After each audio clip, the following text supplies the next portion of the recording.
Hello les converteurs, on se retrouve aujourd'hui à Marseille, au bord de la mer, au soleil. Mais bon, je suis venu là pour travailler, je suis venu pour donner une conférence pour l'événement des Amis de PrestaShop.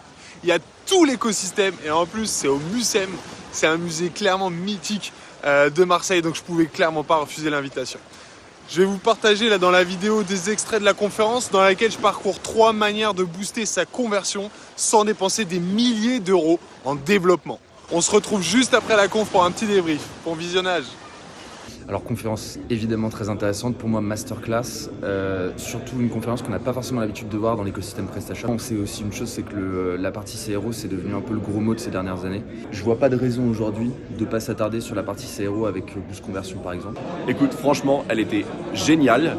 Il y avait zéro bullshit. Là, c'était un parterre d'agents et de spécialistes du e-commerce. Là, il y avait des chiffres, il y avait du factuel, il y avait du concret. Il y avait du ROS, on a parlé de marge. Donc franchement, bravo et merci d'être venu au FOB Day. Du coup, chez Trusted Jobs, on a aussi cette partie un peu conversion où on accompagne du coup les e-commerçants sur plein de leviers de réassurance, notamment les avis clients, etc. Donc je voulais vraiment, j'étais impatiente de voir la conf et j'ai pas été déçue. J'ai vraiment kiffé moi ta conf, c'était très motivant, c'était dynamique. Alors, on va pas se mentir, t'es une bête de scène, donc déjà ça change le game. Des énormes gains, alors moi j'étais commerçant pendant 15 ans, donc c'est des choses aussi dont je suis sensibilisé. Chapeau, merci énormément d'être venu, ça nous a fait très plaisir de te recevoir et vraiment merci. Puis surtout parce qu'en étant développeur et en même temps marchand, clairement il y a plein de choses à mettre en place et il y a des choses en fait qu'on a l'impression d'être sur nos acquis et en fait il faut clairement en fait tester. Ouais, bien, bonjour à tous, donc je suis Sébastien Tortu, je suis ravi d'être là parmi vous, que vous m'accueilliez dans cette belle communauté. Pour info, j'ai travaillé avec pas mal de sites PrestaShop et je l'ai souvent défendu d'ailleurs face aux géants verts. Pour plein de raisons, on aura peut-être l'occasion d'en reparler. Aujourd'hui, on va parler du coup de 3 manières d'aider les marchands que vous accompagnez à booster leur taux de conversion ou en tout cas leur business.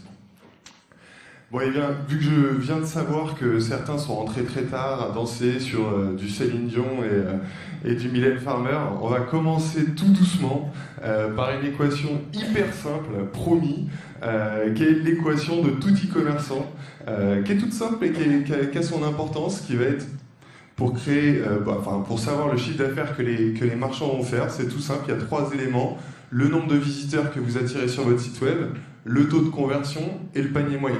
Si vous avez une vision un tout petit peu plus lointaine, vous allez remplacer le panier moyen par la LTV, pour la Lifetime Value, mais en gros, c'est les 3 éléments sur lesquels tous les e-commerçants travaillent. Enfin, pas tous les e-commerçants, c'est bien ça le problème, c'est peut-être pour ça que je suis là.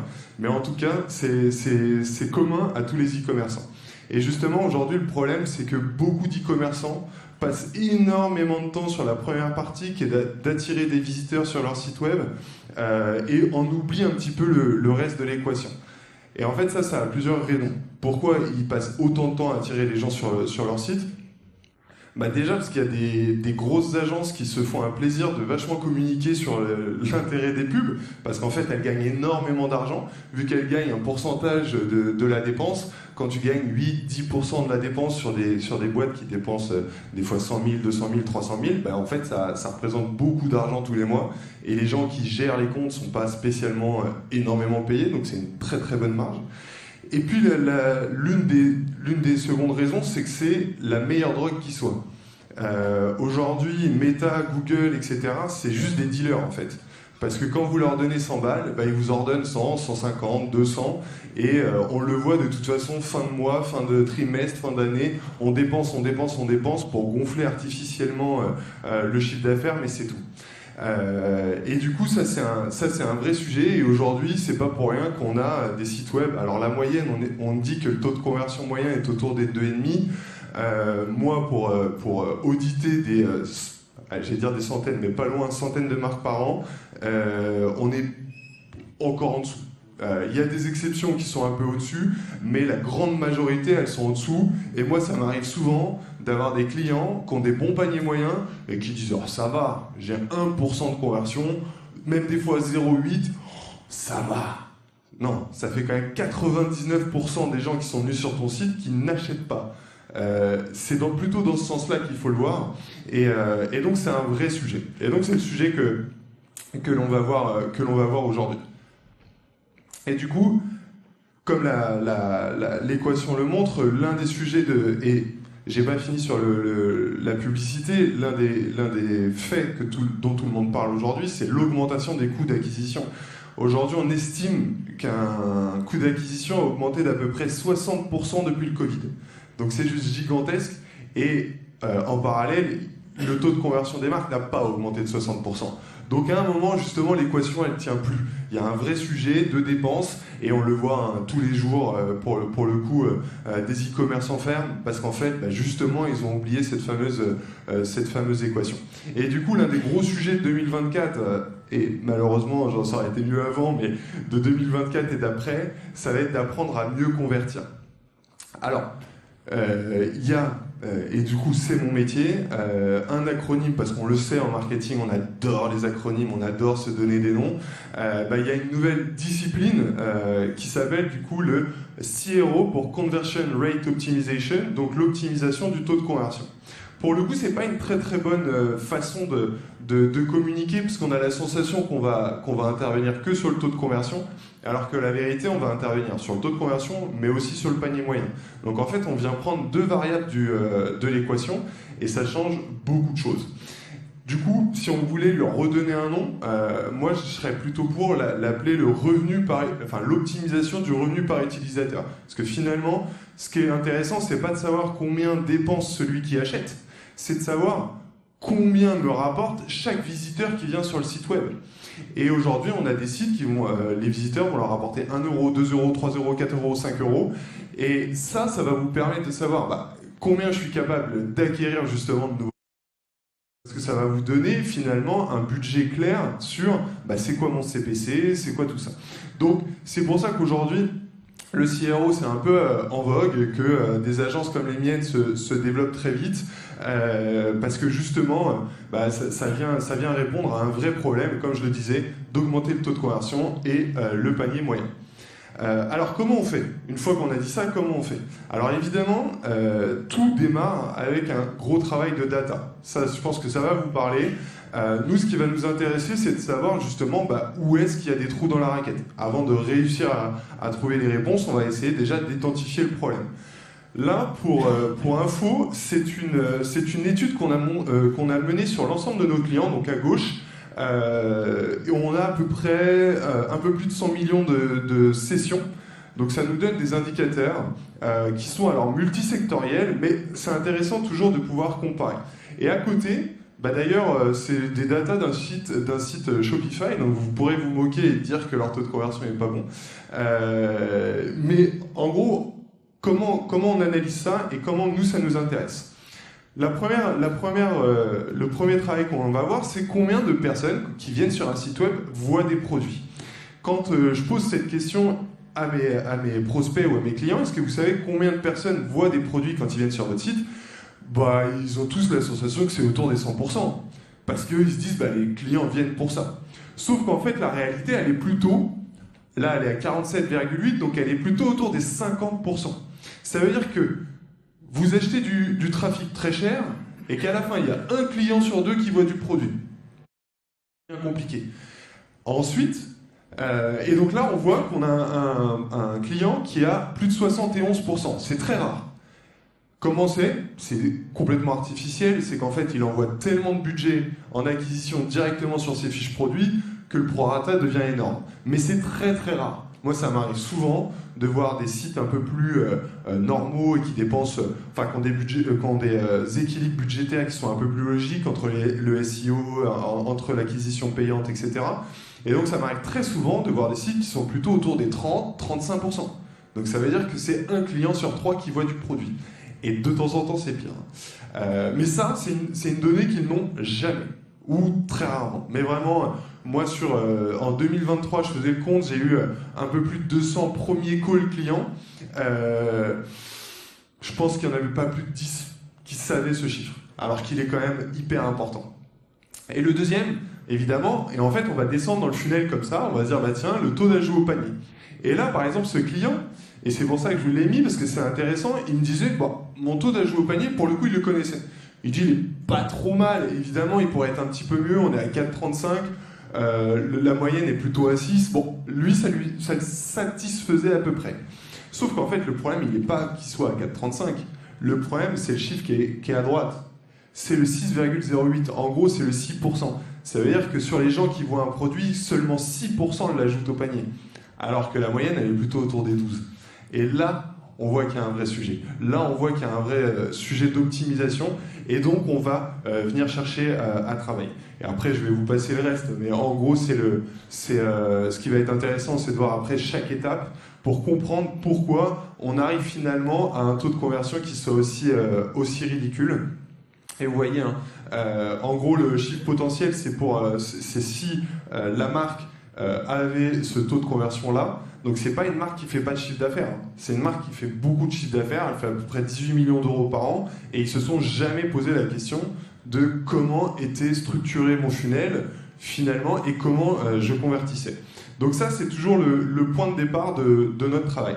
Et en fait, l'optimisation de la conversion, ça va être plein de petits sujets. On va pouvoir optimiser la vitesse, on va pouvoir optimiser la découvrabilité des produits, on va pouvoir évidemment optimiser les fiches produits, on va pouvoir optimiser le checkout, on va pouvoir faire beaucoup de choses qui finalement, au fur et à mesure du temps, c'est pour ça que je les ai appelés les intérêts composés du CRO, c'est que c'est un petit peu comme en finance, c'est qu'on va gagner 2% là, 3% là, 4% là, sauf qu'en fait ça se multiplie. Et donc à la fin ça peut faire des résultats qui sont impressionnants. Je faisais la dernière fois pour un client le calcul. Si une marque fait 100 000 euros de chiffre d'affaires tous les mois, donc à la fin de l'année elle fait 1,2 million, grâce à de la publicité. Donc on va faire un calcul simple, elle a un ROI de 4, donc ça veut dire qu'elle dépense en moyenne 25 000 euros par mois tous les mois. Si on fait une optimisation de 2% chaque mois, 2% c'est pas énorme, hein. Pas 2% de conversion, 2% du business tous les mois. Combien vous imaginez que ça fait de chiffre d'affaires à la fin de l'année si elle réinvestit le delta positif en acquisition? 2% par mois sur 100 000 euros par mois. Eh bien, si elle réinvestit tous les mois le delta positif qu'elle aura fait en acquisition avec le même ROI, elle arrive quasiment à 2 millions d'euros de chiffre d'affaires. 1,2 million, elle passe de 1,2 million à 2 millions d'euros de chiffre d'affaires. Ça fait une croissance de 58% du chiffre d'affaires. Tout simplement en faisant 2% et en réinvestissant le 2% chaque mois dans le business. Donc vous voyez, c'est juste énorme. Et pour info, nous, on ne prend pas 800 000 euros pour les aider. Donc c'est un ROI qui est gigantesque. Donc ça, c'est un vrai sujet. Donc c'est pour ça que le CRO est hyper important et que vous devez le prendre en compte parce que vous êtes pour la plupart des agences digitales, de développement, et en fait ça doit faire partie de votre métier. Ça doit être une presta que vous devez proposer. Alors si vous ne le proposez pas en interne, vous pouvez par exemple faire des partenariats avec des agences comme les nôtres pour justement proposer du service additionnel à vos clients parce que ça ils sont prêts à le payer aujourd'hui. Et ils sont prêts à le payer pour certains assez cher parce qu'en fait ça a des répercussions qui sont énormes et en plus on a cette capacité à le traquer qui fait qu'à la fin, nous on est capable de leur dire, voilà, notre mission, elle a eu un ROI de X. Et on le verra, à la fin je donne le chiffre, mais en gros en moyenne aujourd'hui on est sur un ROI de 7,8. Donc quasiment de 8. Donc c'est pas mal, à chaque fois qu'elles investissent 1000 euros avec nous, elles en gagnent 8. Clairement avec la pub elles le font pas, avec le SEO elles le font rarement. Donc pour elles c'est quand même très intéressant. Et donc, pour aller optimiser, il va y avoir 3 niveaux d'optimisation qu'on va pouvoir mettre en place. On a l'optimisation on site, les A/B tests et les landing pages. Et je vais rentrer dans le détail. Juste pour info, j'ai pas l'heure parce que le timer ne s'est pas déclenché, donc je ne sais pas du tout. Donc si quelqu'un pourra juste me dire 5 ou 10 minutes avant, ça serait cool. Donc voilà, donc la première chose ça va être l'optimisation on site. Alors ça va être de l'optimisation continue. L'idée c'est de se dire comment j'arrive à optimiser mon site au fur et à mesure. C'est pas l'optimisation qui est la plus simple parce que c'est la plus difficile à traquer. Parce que si je vais changer et que je passe justement pas par des A/B tests ou quoi, si je vais changer un petit élément au fur et à mesure, c'est pas hyper facile. Mais en fait ça, c'est tout ce qu'on va pouvoir faire sur une marque qui fait en gros entre 0 et 2 millions d'euros de chiffre d'affaires, 2-3 millions de chiffre d'affaires. Alors, si je suis précis, ça devrait plus se gérer en termes de trafic, parce que c'est derrière qu'on va pouvoir commencer à faire des tests. Mais bon, déjà, ça vous donne une petite idée. Et là, on va pouvoir jouer sur pas mal de choses. Évidemment, l'objectif, ça va être quoi? Ça va être d'augmenter la désirabilité, d'augmenter la confiance et de réduire les points de friction. En gros, c'est à peu près ça, faire du CRO. C'est comment je donne encore plus envie à mon client d'acheter et comment je réduis l'ensemble de ces objections, mais aussi des points qui pourraient l'empêcher d'acheter. Ici, il y a des solutions de paiement en plusieurs fois. On le voit, dès qu'on met une solution de paiement et qu'on passe de la solution interne de la caisse d'épargne à une solution comme Payplug et d'autres, on voit tout de suite une amélioration. Donc ça va être vraiment de travailler sur ces éléments-là. Ça peut être des éléments de réassurance, ça peut être aussi des éléments purement marketing. Est-ce que j'ai des retours? Est-ce que j'ai des garanties qui vont être importantes? Pour info, on a sur un client récemment, alors c'était sur un A/B test, mais ça vous donne une idée de la force des éléments marketing comme celui-ci. C'était une marque qui faisait des bambous.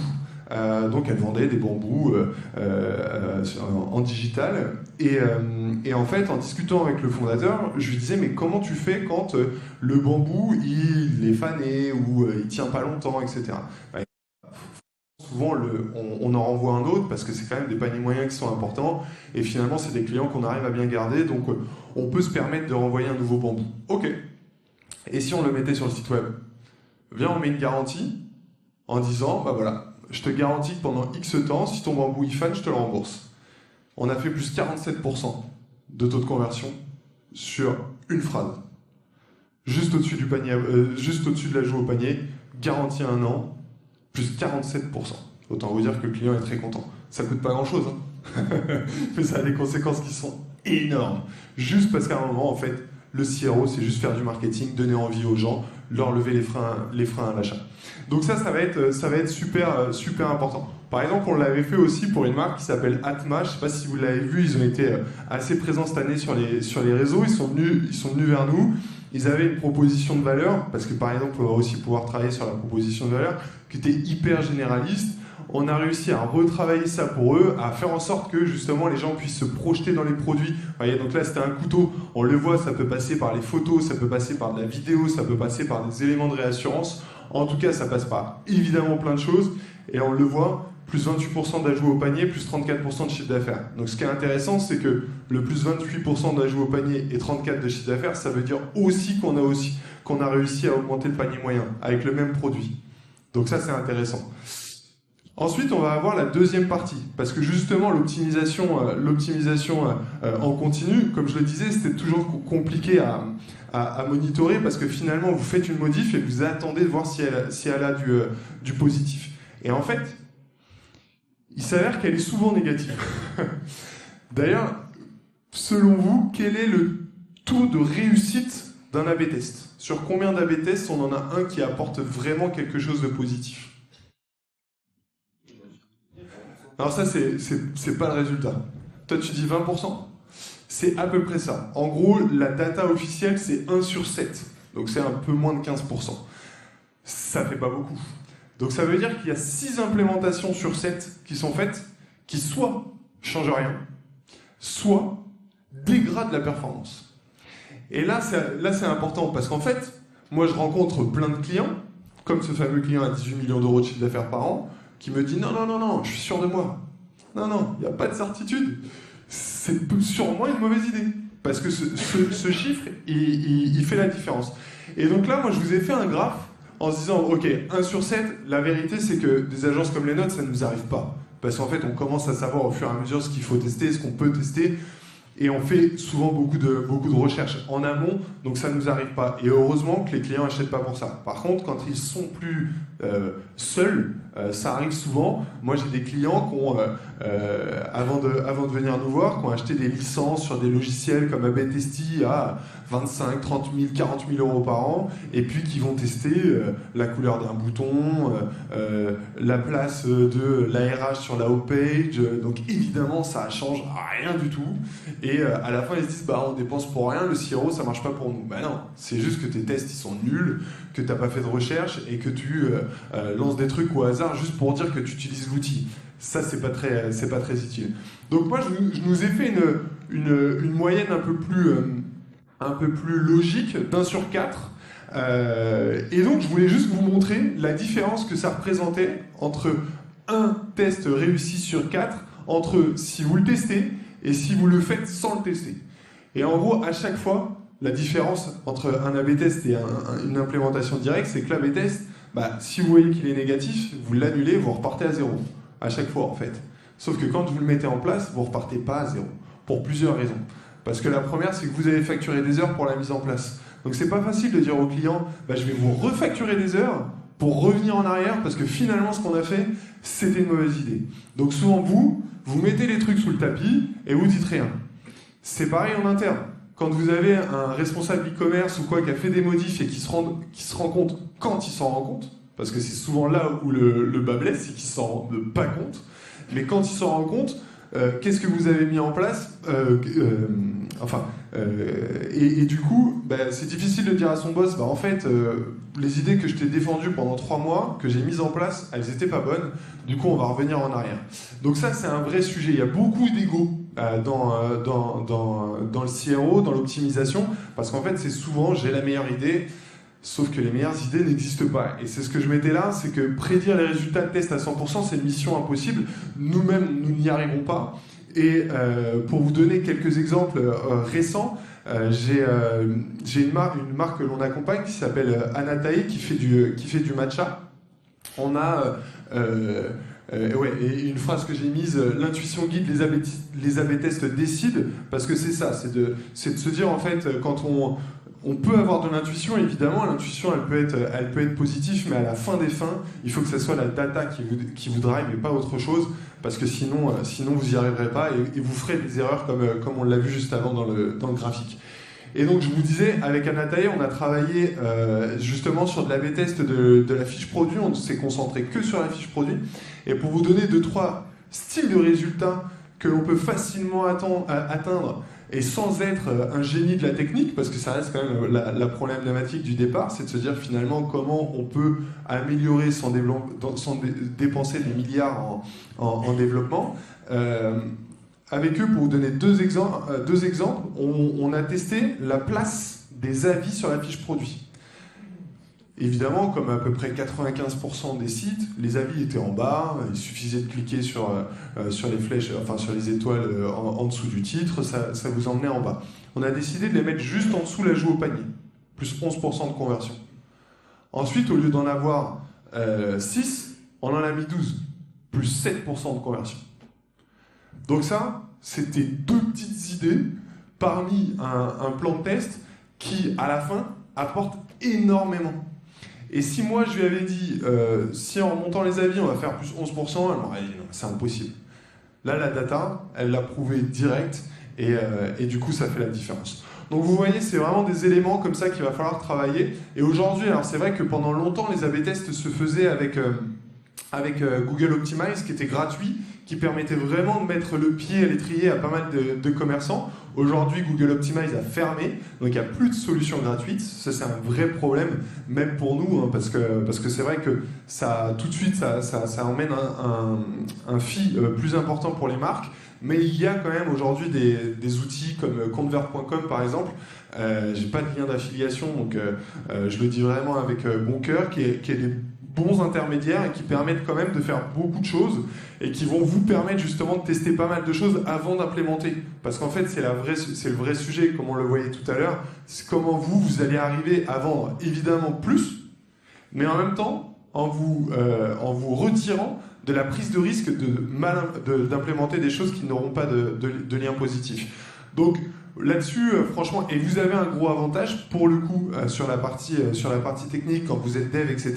Parce que malgré tout, il y a des A/B tests qui peuvent mériter du dev et en fait, il y a beaucoup d'agences CRO, c'est juste des agences de marketing qui n'ont pas de dev. Donc là-dessus, je pense qu'il y a une place à prendre. Nous, on essaye de développer aussi cette partie-là. Mais c'est vrai que des boîtes qui font déjà du développement, qui ont déjà des clients en interne, etc., je pense que vous avez un gros coup à jouer. Donc ça va être important. Et donc, le troisième point que je voulais aborder avec vous aujourd'hui, qui est pour moi le point le plus important, ça va être ce qui s'appelle des landing pages. Aujourd'hui, justement, comme je vous le disais au début, les gens passent des dizaines d'heures, des centaines d'heures et mettent des milliers d'euros en acquisition pour faire des tests. Qu'est-ce qu'ils appellent faire des tests? Ils appellent changer, passer d'un statique à une vidéo, à un UGC, à un mot du fondateur, etc., etc. Et du coup, moi, j'ai des marques qui viennent me voir et qui dépensent, pour certaines, plusieurs. J'en ai même une en tête qui dépensait plus de 150 000 euros par mois en acquisition. Et quand je lui dis, mais sur quelle page tu envoies ton trafic? Bon, je dis, ça dépend. On fait des tests. La fiche produit, les pages catégories ou la homepage. Mais la homepage, ça marche pas mal, hein. Voilà, la seule réaction que j'ai à ce moment-là, c'est de lui dire, c'est vraiment de la merde. Parce que si c'est ta homepage qui convertit le mieux, c'est vraiment que ton site, il est pourri. Alors, c'est pas parce que tu fais du chiffre que ce que je dis n'est pas vrai non plus, mais c'est que ton site, il a un potentiel énorme. Et donc aujourd'hui, on vient travailler en fait sur des pages d'atterrissage, donc sur des landing pages, pour justement raconter une autre histoire. Et pourquoi aujourd'hui, sur quasiment tous nos tests, on a des meilleurs résultats sur des landing pages que d'envoyer sur des fiches produits? Tout simplement pour une raison claire, c'est que vous connaissez tous justement ces fameux niveaux de conscience des prospects. Donc on va avoir les gens qui sont complètement ignorants, donc ça c'est à peu près 50% du marché. Les gens qui connaissent le problème que vous résolvez, mais qui ne se sont pas encore mis à la recherche d'une solution. Il va y avoir les gens qui connaissent les solutions qui répondent à ce problème, mais qui ne sont pas encore spécialement clients. Il va y avoir ceux qui connaissent votre produit, et ceux qui sont assez informés, assez conscients pour avoir envie de l'acheter. Et en fait, ceux qui sont assez informés et assez conscients pour avoir envie de l'acheter, ça représente que 3%. Et en gros, c'est les gens que les marques essayent de convertir, et c'est pour ça qu'elles ont des taux de conversion qui sont ridicules. Parce qu'en fait, elles envoient des fiches produits à des gens, certes, qui sont informés. Mais tous les autres, si vous les envoyez sur des fiches produits classiques, vous n'avez aucune chance de les convaincre. Parce que si votre produit, je sais pas, il vaut 80 euros, c'est toujours beaucoup trop cher quand tu n'as pas prévu d'acheter. Parce qu'en fait, tu arrives sur une fiche produit, la première chose que tu vois, c'est le prix. Parce que c'est écrit en gros. Donc imaginez, vous arrivez dans un magasin et vous avez un vendeur, avant de vous parler, il vous dit, voilà, ça va te coûter 80 euros. T'as pas envie de l'acheter. Et surtout, je te mets le CTA en haut de la ligne de flottaison, parce que c'est la vraie reco CRO, hein, c'est toujours le CTA au-dessus de la ligne de flottaison. Ça, c'est par exemple une grosse connerie. Parce qu'en fait, le CTA au-dessus de la ligne de flottaison, qu'est-ce que ça fait? Par exemple, sur une landing page, ça fait que le client, il y a un bouton, il clique dessus, sauf qu'il n'est pas informé. Il n'est pas monté en conscience, il n'est pas monté en connaissance. Nous, on le voit sur nos landing pages, quand on met des CTA qui sont plus loin, on a des taux de conversion qui sont vraiment plus élevés. Parce qu'en fait, vous avez le temps de cacher l'attention du client, de lui raconter votre histoire, de lui raconter pourquoi ce produit va pouvoir changer sa vie. Et là, quand il va cliquer sur le bouton « Ajout au panier », il y a un niveau de conscience qui sera beaucoup plus important. Et donc, c'est vraiment ça le sujet. C'est qu'aujourd'hui, les marques, elles essayent, avec leurs fiches produits, de convertir les 3%. Les landing pages, elles vont essayer de convertir, en gros, les 50% du dessus. On ne va pas essayer tout de suite les ignorants, mais on va essayer au moins ceux d'en dessous. Et en fait, on va pouvoir les faire monter en conscience, on va pouvoir faire monter l'excitation et leur donner plus envie d'acheter. Et donc ça, vraiment, ça fait beaucoup de différence. Et en plus de ça, les landing pages permettent de tester hyper rapidement. Vous allez pouvoir tester des messages, vous allez pouvoir vous dire, tiens, j'ai 3 types de personas dans mon audience, je vais pouvoir tester des messages différents, je vais pouvoir multiplier derrière mes propositions de valeur, tester des nouveaux textes, etc.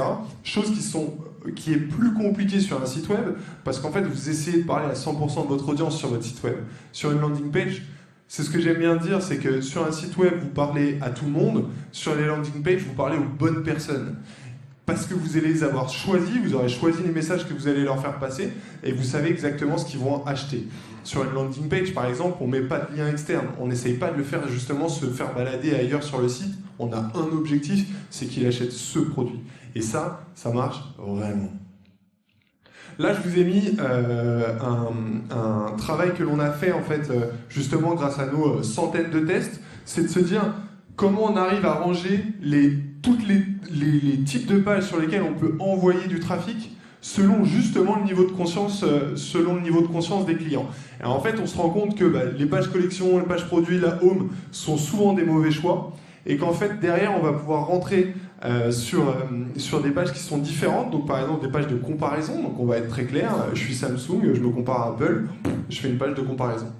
Ça peut bien marcher, mais il faut déjà un niveau de conscience quand même assez avancé. Il faut aller chercher le client au moment où lui il se pose la question personnelle. Je vais faire une page comparaison entre Presta et Shopify, c'est que le mec il doute entre les deux. S'il a déjà fait son choix, la page elle ne va pas marcher. Si à l'inverse, il ne sait même pas ce qu'est un CMS, ça va être difficile de le convertir. Et donc on va avancer comme ça dans le parcours. Et aujourd'hui, ce que l'on voit le plus arriver, ça va être plutôt la fin de la page, la fin du tableau, qui va être dans ce qu'on appelle les advertorials. Donc ça, c'est vraiment un mix entre des landing pages, justement, où on va être sur un côté très éditorial, mais avec un objectif de vendre. Donc on va plutôt raconter une histoire, ça peut être comme si c'était un article du Monde, du Figaro ou quoi, et finalement on va raconter l'histoire pour vendre le produit. Une qui cartonne aussi, c'est ce qui s'appelle les listicles. Donc ça, vous êtes sûrement déjà tombé dessus. C'est 5 raisons qui vont vous pousser à 6 raisons qui vous donneront envie de. Et là, en fait, on vient énumérer des raisons. Et du coup, vous imaginez bien que quelqu'un qui arrive sur une page, 5 raisons d'utiliser ce CMS, et qu'on vient lui expliquer 5 raisons importantes, qu'on vient lui prouver avec de la data, etc., au moment où il a vu les 5 raisons, il y a évidemment beaucoup plus de chances qu'il ait envie de télécharger ce CMS, ou en tout cas de l'utiliser. Donc ça, c'est un point important, parce que justement, aujourd'hui, quand on parle de landing page, souvent c'est un gros fourre-tout, on ne sait pas trop ce qui se cache derrière, et en fait, il y a presque une vraie science pour faire en sorte de faire les bonnes landing pages pour les bons clients au bon moment. Donc voilà un petit peu, et pour le coup, pour vous montrer aussi que ça marche pas mal, on l'a fait avec une marque qui s'appelle Spring, qui est une marque qui vend de la lessive. Depuis qu'on travaille avec eux, donc depuis le 1er octobre, ils ont dépensé un petit peu plus d'1 million d'euros en acquisition, donc ils ont fait venir l'équivalent d'1 million d'euros sur nos landing pages, et on a réussi à optimiser le taux de conversion de 23%, et le revenu par utilisateur de 34%. Autant vous dire qu'on a signé un contrat sur l'année. Ils ne se sont pas posé la question longtemps. Alors qu'ils faisaient déjà des landing pages. Justement, parce qu'on est capable, nous et d'autres, mais on est capable de venir personnaliser les landing pages, de venir A/B tester de façon très agile et très rapide pour aller chercher justement les messages qui vont faire la différence. Et donc aujourd'hui, quand ils font venir 100 visiteurs sur leur site, ils convertissent. Chaque visiteur rapporte 34% en plus que ce que ça rapportait il y a encore 6 mois. Donc oui, on a signé et je pense que ça va durer encore pas mal de temps parce qu'ils sont ravis là-dessus. On l'a fait aussi par exemple pour une marque qui s'appelle les Mini-Mondes, où justement ils envoyaient, donc ils essayent de vendre, ils vendent un magazine pour enfants, d'éducation pour enfants. Pareil, on envoie sur les fiches produits. Quand on envoie sur des landing pages, on arrive à des taux qui sont encore plus importants. Bon, la différence, c'est qu'eux démarraient de zéro, ils n'avaient jamais fait de landing page. Spring en faisait déjà. Mais en gros, on fait du plus 31% de conversion et plus 38% d'ajout au panier. Donc vous voyez, c'est des chiffres, c'est pas pour vous impressionner que je vous raconte tout ça, c'est pour vous inspirer en fait. C'est pour se dire, il y a un vrai business à aller chercher et que de temps en temps, on met son énergie au mauvais endroit. Quand je vois ce qu'on a été capable de faire pour Spring en quelques mois, plus 34%, je le répète parce que c'est juste énorme, plus 34% de revenus par utilisateur, c'est gigantesque. On aurait pu passer des heures et des heures de dev à modifier je sais pas quel outil, à tester telle ou telle chose. Et en fait, la vraie valeur, elle était là. Donc c'est vraiment des points sur lesquels vous pouvez vraiment aller chercher beaucoup de performance. Et quand vous cherchez beaucoup de performance, bizarrement, vous gardez les clients longtemps. Donc voilà, je vous ai mis juste un petit récap de ce que peut rapporter le CRO. Donc évidemment, augmenter le taux de conversion, augmenter le panier moyen, baisser les coûts d'acquisition. Un point qui est important que j'ai pas trop abordé, c'est l'amélioration de la connaissance client. Parce qu'évidemment, vu que vous allez faire des tests, vous allez savoir ce qui fonctionne. Donc en fait, le mois d'après, les mois suivants, vous allez mieux savoir, peut-être avoir des meilleurs produits, avoir un meilleur site, une meilleure expérience. Et en fait, à la fin, c'est tous ces petits cailloux qui vont faire en sorte que ça fasse beaucoup. Enfin, toutes ces petites graines plutôt. Ensuite, c'est d'implémenter une culture du test. Ça c'est important, il y a encore, comme je le disais, beaucoup de décisions qui sont prises par, aux États-Unis ils appellent ça les décisions HIPPO pour les en gros les personnes les plus importantes. Donc c'est la décision de la personne la plus importante de la boîte qui la remporte souvent. Et ça peut être une connerie, ça peut être quelqu'un de brillant, mais de temps en temps il peut avoir des idées de merde. Et l'avantage du test, ça permet ça. Évidemment, ça améliore les marges. Et aujourd'hui, il n'y a pas beaucoup de marques qui seraient contre améliorer leurs marges. Donc voilà, donc juste pour vous résumer, et comme ça je ne vous fais pas trop de pub sur nous, mais en gros, on s'est lancé en janvier 2023. On a eu un peu plus de 50 clients sur la période. Le taux de conversion moyen qu'on arrive à aller chercher, c'est plus 21%. Quand on fait de l'A/B test et des landing pages, c'est un peu plus, mais c'est vrai qu'on a aussi des clients avec qui on fait de l'amélioration continue parce qu'il n'y a pas les volumes, donc c'est toujours plus difficile à traquer. Et en moyenne, ce que je disais, on a un ROI de 7,8, donc quasiment de 8. Donc voilà ce que je voulais vous dire. Moi, et pour finir, encore une fois, je pense que c'est important. Nos métiers devraient presque pas exister parce que vous devriez tous le faire. Je sais que vous avez déjà vos activités, que ça remplit les agendas, etc. Mais encore une fois, si vous amenez cette vision, cette capacité à tester et à améliorer le business de vos clients, vous allez les garder longtemps. Donc je vous donne un défi, soit vous travaillez avec nous, soit vous faites en sorte qu'on meure, parce que ça veut dire que vous avez intégré cette décision pour vous. Merci beaucoup. Ça y est, c'est terminé, les FOB Day. Pour moi, j'ai fait la conférence ce matin. Ça a été vraiment une super expérience. J'ai rencontré vraiment un nouvel écosystème avec l'écosystème PrestaShop. Vraiment des problématiques qui sont différentes. Un rapport au dev qui est beaucoup plus important que sur Shopify. Donc aussi un rapport au CRO qui est un petit peu différent. J'ai pu répondre à énormément de questions. J'ai eu beaucoup de sollicitations pour justement... un peu discuter de tous ces sujets-là, donc super content. Ça y est, je vais quitter Marseille déjà, rentrer sous la grisaille parisienne. Mais bon, il n'y a pas le choix, il faut retourner bosser. J'ai des clients qui ont besoin de moi, donc je vais retourner bosser. En tout cas, j'espère que la